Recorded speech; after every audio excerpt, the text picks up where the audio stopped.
Quality of life. మనిషి జీవితంలో quantity of life కన్నా క్వాలిటీ ఆఫ్ లైఫ్కు విలువ ఉంటుంది.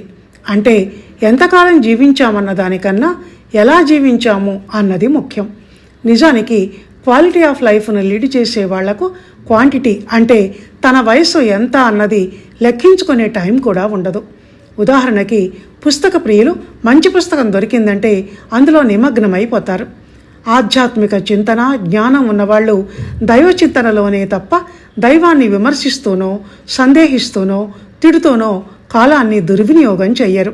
మానవ సేవే మాధవ సేవ అని నమ్మిన వాళ్ళెప్పుడూ ఎదుటి వ్యక్తి బాగు గురించి ఆలోచిస్తూ అతని సేవలో మంచి కార్యాలు చేయాలని తలపోస్తారే తప్ప తమ స్వార్థం గురించి ఆలోచించరు.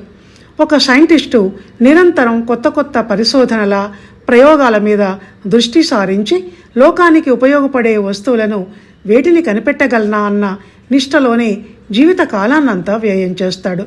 అలాగే శ్రామికులైన కార్మికులు, కర్షకులు శ్రమదానంతో లోక కళ్యాణం దిశగా చెమటను చిందిస్తూ ఉంటారు.